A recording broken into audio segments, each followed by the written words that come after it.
2. You're live. Awesome. Welcome to the Housing and Human Welfare Housing and Human Welfare Committee meeting. The date is 7/20/2020 and the time is 3:12 p.m. We'll start the meeting off with a roll call. Alderwoman Tierney. Present. Alderman Rodriguez. Here. And myself, Chair Alderman Gay, all present. The next item on the agenda is the approval of the agenda. Is there a motion to approve the agenda? Motion to approve agenda? Second. All in favor? Aye. Aye. Opposed? None. The agenda is approved. Next item on the agenda is the approval of minutes from our Housing and Human Welfare Committee meeting on 6/15/20. Is there a motion to approve the minutes from 6/15/20? Motion to approve the minutes from 6/15/20. Second that. All in favor? Aye. Aye. Opposed? None. The next item on the agenda is legislation before committee. The first being CA-1-20, Deputy City Manager for Resilience and Sustainability. Are we just discussing this, or are we? Does someone speak? I don't know the exact details of this legislation. If someone wants to speak to it. Sure, I'd be happy to. Okay. David Gerald, City Manager. So this is a charter amendment and an ordinance to create a Deputy City Manager position. Currently, we have an Office of Environmental Policy that handles all of our environmental policy and project issues. This would elevate that function to the City Manager's office. So the Office of Environmental Policy is a 3-person office currently. Under this proposal, 2 of the positions would move to the City Manager's office. One of the positions, the forester, would move to Planning and Zoning.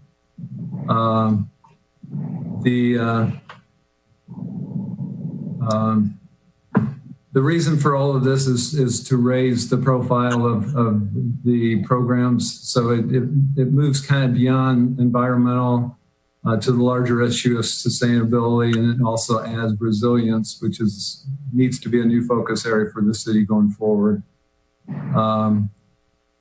The reporting relationships for all of the department directors would not change at all. They would still report to the city manager, all the directors. There would sort of be a dotted line authority from the deputy city manager to public works and planning and zoning for purposes of the environmental, the sustainability and resilience issues that planning and zoning and public works deal with. But those directors would still report to the city manager.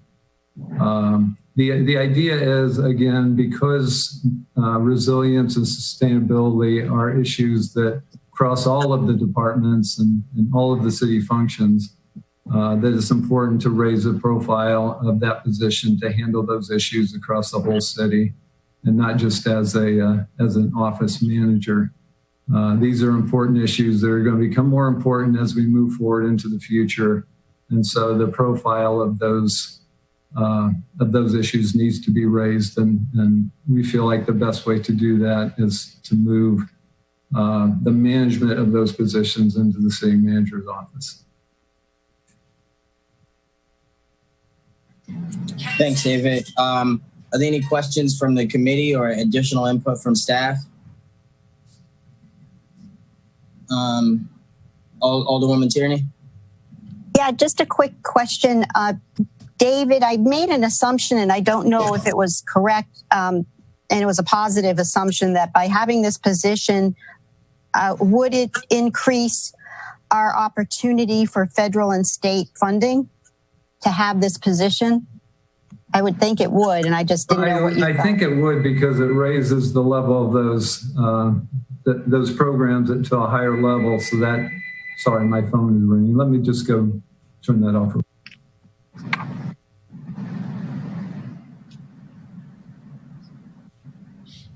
That's a good question, because any money is good money.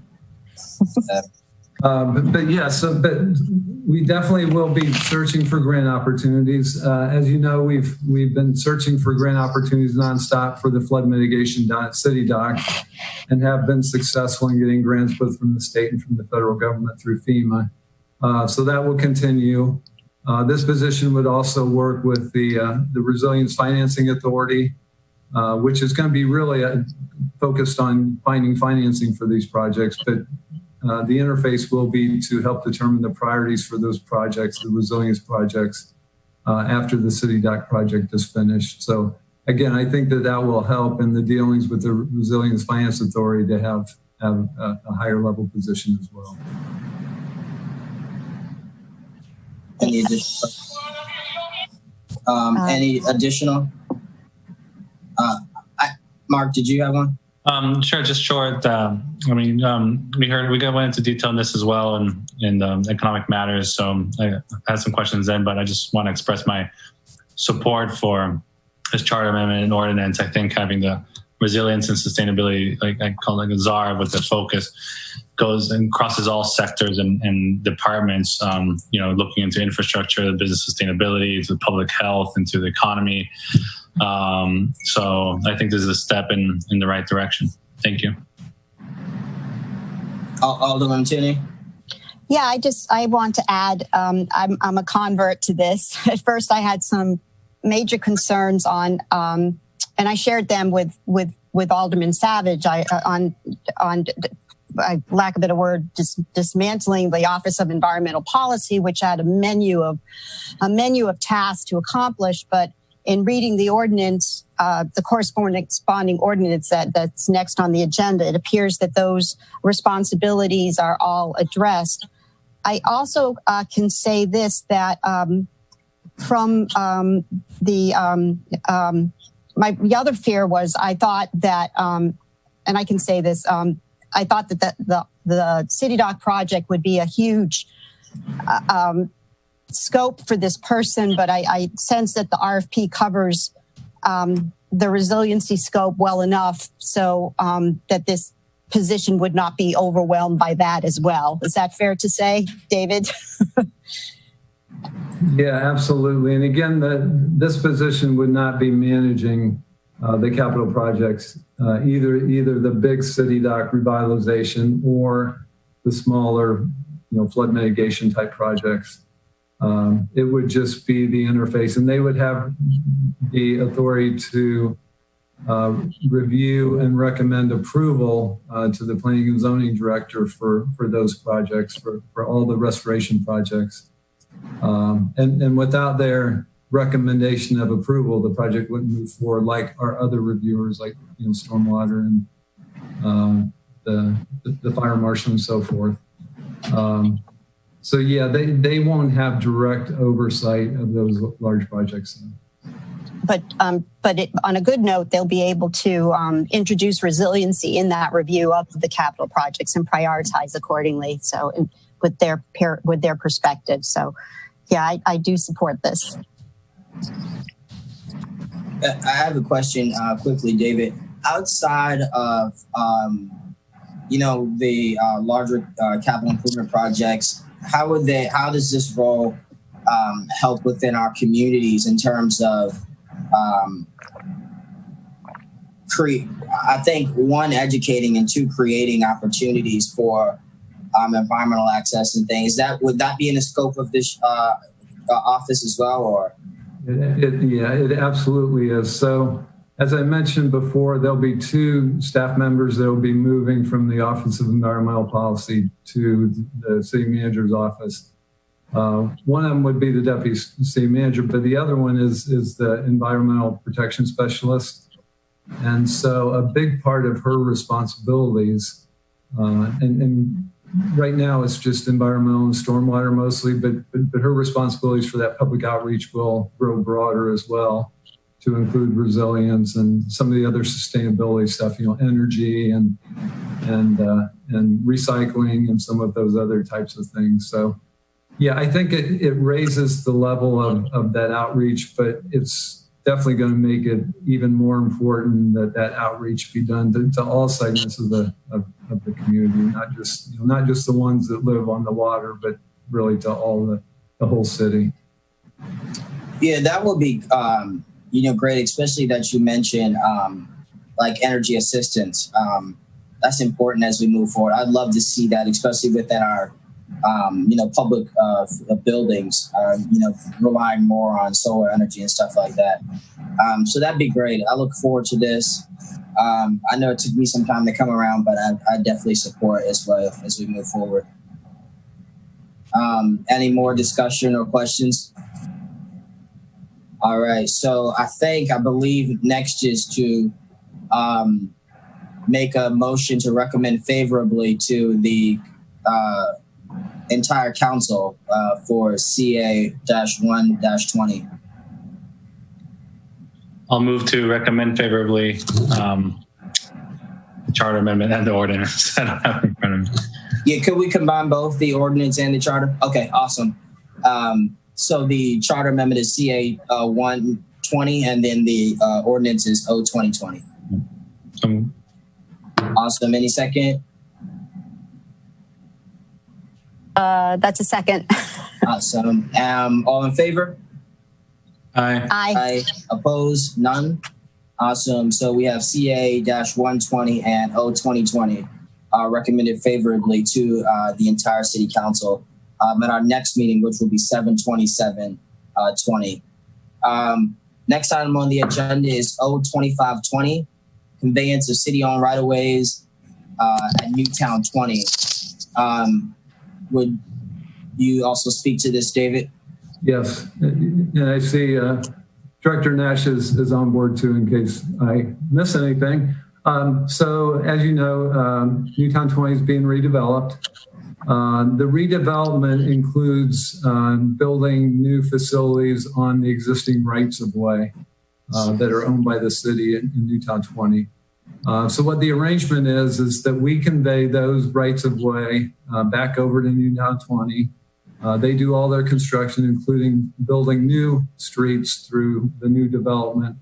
And when those streets are completed, when all the construction's completed, they convey those new streets back to the city. So that eliminates a lot of confusion and a lot of complications of the city trying to own those streets that would be underneath buildings, and makes it very straightforward that we convey them over and then they convey the new streets back. Thank you. Any questions from the committee? I do have a quick question. It doesn't show within the, I'm sitting here to see if it does show, but would this cover the entire road leading up to the Newtown 20 development? Remember, as we go through, to get to Newtown 20, you have to go through Woodside Gardens first, then you get to Newtown 20. So would they do the entire strip, which also is serves as public access to the Brown bus route, I believe, that goes through Newtown 20 and loops around? Is that included in that as well? The redoing the bus structure, the entire street that connects through, or is it just a smaller portion? Director Nash may have to help me with this, but my understanding is it's just the Newtown 20 footprint, that they're not redeveloping the rest of the street. But is that correct, Director Nash? That's right. Do you think we could kind of get a deal? Like, you're already doing this. Could you do it's still city owned, I believe, and it technically leads to their development. Is that something that we could possibly work out, or Mr. City Attorney? No, sir. Okay, I figured. I just for the transfer of the streets for this one specific purpose, and we can do away with the purpose in the agreement, but they won't develop the property without it. All right. Thanks for that. That was my only question or concern. Any additional questions or concerns from the committee? Yeah, I might be putting my contractor hat on here. Mm-hmm. Yeah. So just as far as liability and, the contractor, there'll be this limits of construction, if you will. And I assume then this piece will be in there and this ordinance will cover us from any sort of, utility leak or anything like that. Right. Mr. City Attorney? No, ma'am. The ordinance doesn't cover anything like that. There's an agreement on transferring the property. When the property becomes their property, they're liable for anything that goes on their property, just as any private property owner would be. But they take the property free and clear. There are no encumbrances, and they take it, as is. Nothing else. Okay. That as far as liability is concerned, because it's not a contract. We're deeding it to them. It's theirs. Thank you. That was the answer I wanted, even though the question probably wasn't very clear. Thank you. And so are we still scheduled for development sometime August or September, or at least for demolition, correct? Yes, they're on track for a demo in August or September. Okay. And I guess I'll just ask you the additional questions offline. I just have some questions about the timeline of development and what that process would, I guess, look like. I know I have seen some images of what the actual design would look like, but I think that they hadn't been approved by planning by that point. Has that been confirmed, or? They have approval for their site design. And sorry, I started eating a candy right before. No, you're cool. That they have their demo permits in, and they've just submitted their building and grading permits. Awesome. All right. Those are my final questions.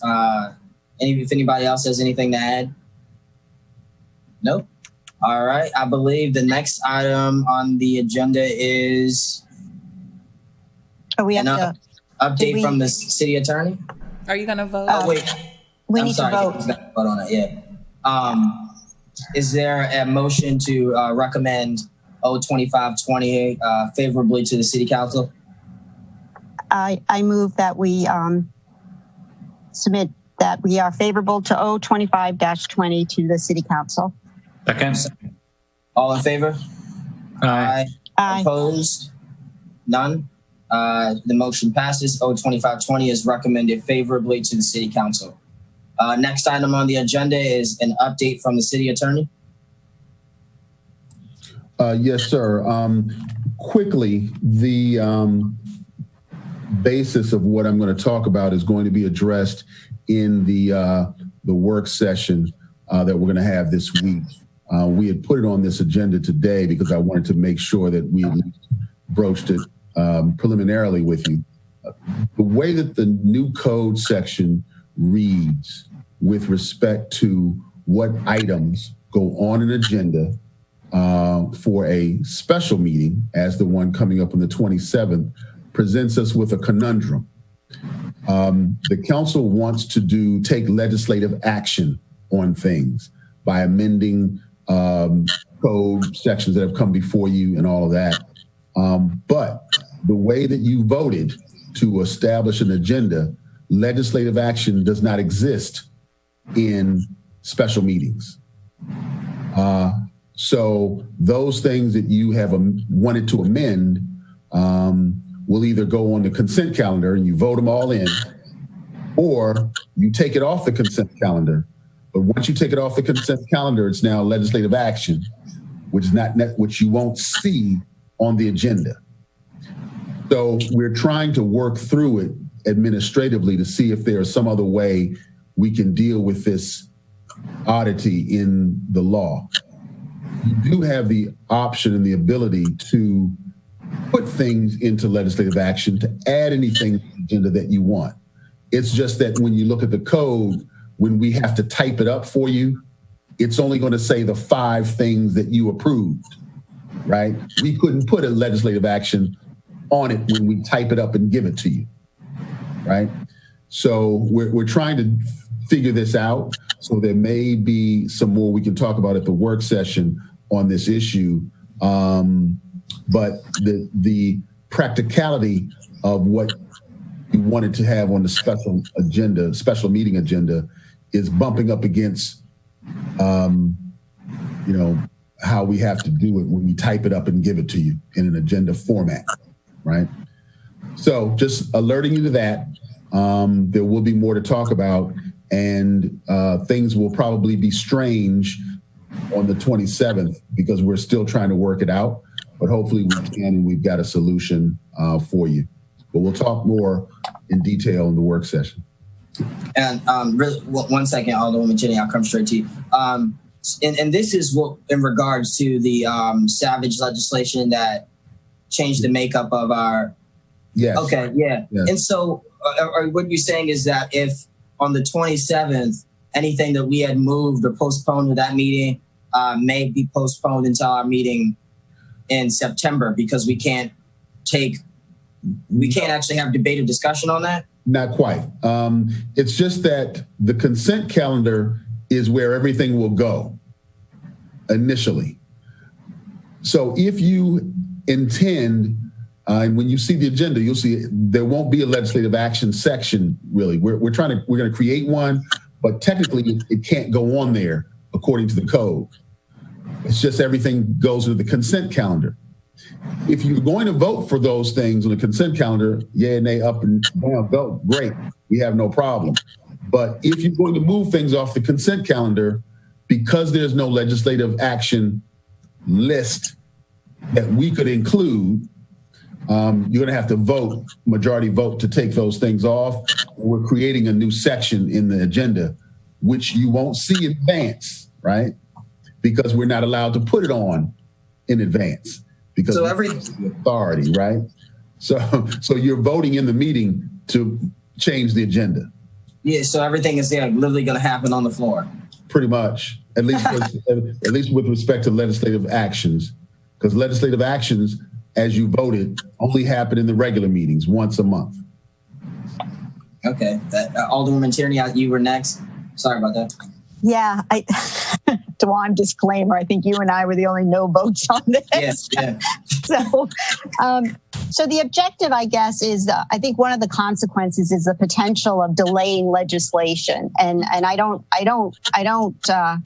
see that as a consequence, regardless of trying to motion to reconsider to get voting on the floor. But let me be clear about that. If there's something on first reader and we want to motion to reconsider to carry it through to voting on the floor, can that happen at a special meeting? Is that what you're saying? Yes. Okay. It's just it just will look, when you get the agenda in advance, it won't have all that on there because we're not allowed to put it on there because the code only tells us what we can put on there, right? So right. And I'm really kind of addressing this now just so you won't be surprised. As we go through this week, we'll be talking more about this, and hopefully we'll have some discussion at the work session. But we have to put the agenda out, soon, and you may get it before we have a chance to talk about it. So I didn't want you to be surprised. I wish we had done a sunset on this. I mean, and there are a lot of things to consider. I mean, you might consider, having been on a council in another municipality here in Maryland, you do have second and third readers, and you really don't need that. If you don't want it, you can vote on things first reader, right? I mean, the first reader, and then you can, after it's been read by the public, you can vote on it after 30 days or whatever. So you're putting a lot on yourself to delay legislation that have nothing to do with proper passage of things you want to get passed.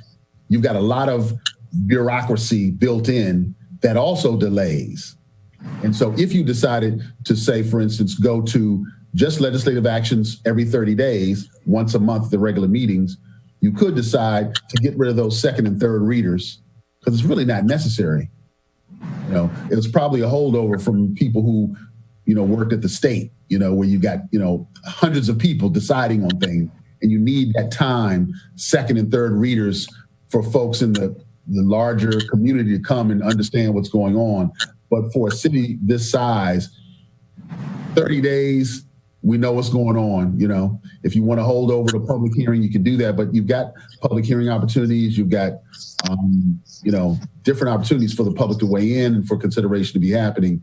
So you could reduce your time to get something passed by reviewing and considering what you're doing with these second and third readers. Because you find yourself for something that's really important, you kind of vote that out anyway. We'll vote third reader, you know, vote second reader, and you vote it in. So it's obvious that you probably don't need it. How would you, just quickly, how do you address amendments then? I mean, because typically they're reviewed on second reader. Did you just keep those with the legislation? Yeah, well, if you take out the words second and third reader, you know, you really still have the option to change anything. But once it's amended, I think there's a reasonable part of the code that says the public still has to hear the new legislation with the amendment because it's now a new thing. And so that's a delay, but it's a worthwhile delay because the public still has to hear the what it looks like with the new amendment and be able to comment on it. But you have to know that anytime you do an amendment, you should have the public render some opinion about that, and there will be a delay because of an amendment.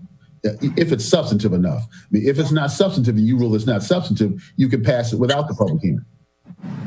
The irony of this is by deleting second and third reader, it might have been a solution to the concern of the initial concern on implementing this legislation. Yeah. But thank you. Thanks, Alderwoman Tierney. Did you have anything, Alderman Rodriguez? No, I'm good. And just to comment that I think the county council does it like the city attorney was describing or similarly, and it works really well for them.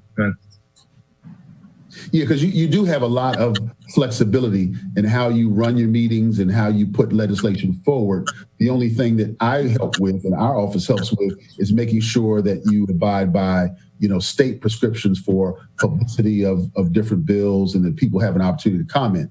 But other than that, you've got a lot of flexibility to do what you want to do. And you may want to reconsider weighing yourself down, you know, with second and third readers. If you want a third reader, you can have a third reader, but you don't have to put it in code so that it always has to happen like that, right? Because you end up voting it out anyway if you really want something to pass.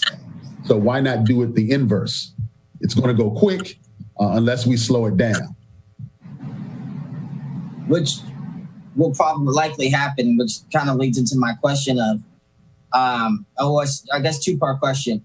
What if we notice that there is consistently, like I'm sure at every meeting we'll be pulling stuff off of the consent, putting it down, making amendments. To me, this is kind of, if I'm understanding it right, I think I'm on the side of it now because it allows us to make drastic changes to legislation through like on the floor dialogue. Just based in the middle of conversation, we could be like, all right, well, then I want to throw in an amendment if I have the support of my colleagues to, you know, change this or to add this. Is that kind of correct? Well, you do that, but you could also do that in other ways, right? I think Alderman Payon talked about a committee of the whole. You could use your special meetings for the purpose of doing all of the amendments so that when it comes to the regular meeting, all the amendments have been worked out. You don't get to the regular meeting and now we've got an amendment that no one else has seen. We've all seen them. We know what they are. We've got a new bill and it's ready to go, you know, and you've got time for public comment and everything. So, you know, it could go either way with respect to that. I think you have a lot of flexibility. It's just that I hate to see you tie yourselves down to certain things, you know, especially as far as timing is concerned. Yeah. Well, I think I'm starting to get a better understanding of what, you know, Alderman Savage's hopes were, at least, in trying to make sure that we were more efficient. Lastly, just based on when I looked at the proposed or draft agenda for the meeting on the 27th, to me, it's been larger than I've ever seen any special meeting previously. Is that due to the change in how we run meetings, or is that just because we had postponed so much that we're now just... It's both. Most of the things that we put on are now on what is the consent calendar. So if you all agree on all the things that we've talked about for the last 6 months, you could vote it yes or no, consent calendar, and it's done. I would also say that it is true that we have come up against the time frames where things have to be voted on or they go away. And so we pushed a lot of things into public hearings over and over and over again, and we kept things open. So yeah, that's part of the rationale for having, that's part of the reason why we have such a large agenda. Okay. Any more questions or concerns? Oh, thank you very much, Mr. City Attorney. Yep. Thank you. Next item on the agenda is, unless anybody has anything for the good of the order, adjournment. Move to adjourn. I second. All in favor? Aye. No's? Thank you. Hey, Bye. Thank you, everyone.